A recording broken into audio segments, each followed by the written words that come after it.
Pushpa 2 cinema 3 గంటల 20 నిమిషాల run టైంతో థియేటర్లో రిలీజ్ అయింది. కానీ అప్పటికే చాలా ట్రిమ్ చేశాడు సుకుమార్.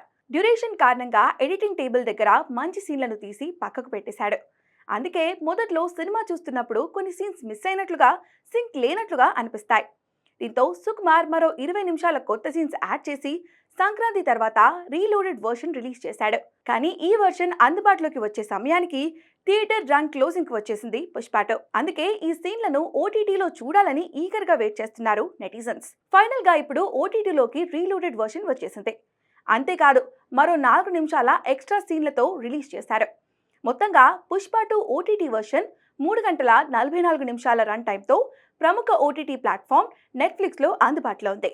ఇక ఓటీటీ వర్షన్ చూసిన తర్వాత రీలోడెడ్ చాలా బాగుందని నెటిజన్లు రివ్యూస్ ఇస్తున్నారు.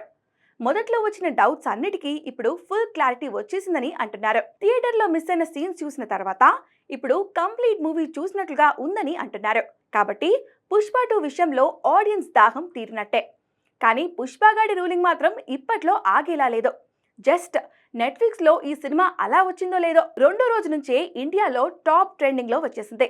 ఇండియా వైడ్ గా నెట్ఫ్లిక్స్ లో ఈ సినిమా నెంబర్ 1 స్థానంలో ట్రెండ్ అవుతుంది. ఇప్పటికే నెట్ఫ్లిక్స్ పుష్పగాడి కంట్రోల్కి వెళ్ళిపోగా ఇప్పుడు టాప్ ప్లేస్ తో మాస్ జాతర చేస్తున్నాడు పుష్పరాజ్. ఏదేమైనా ఓటీటీలోనూ పుష్పగాడు సంచలనం సృష్టించడం గ్యారంటీ.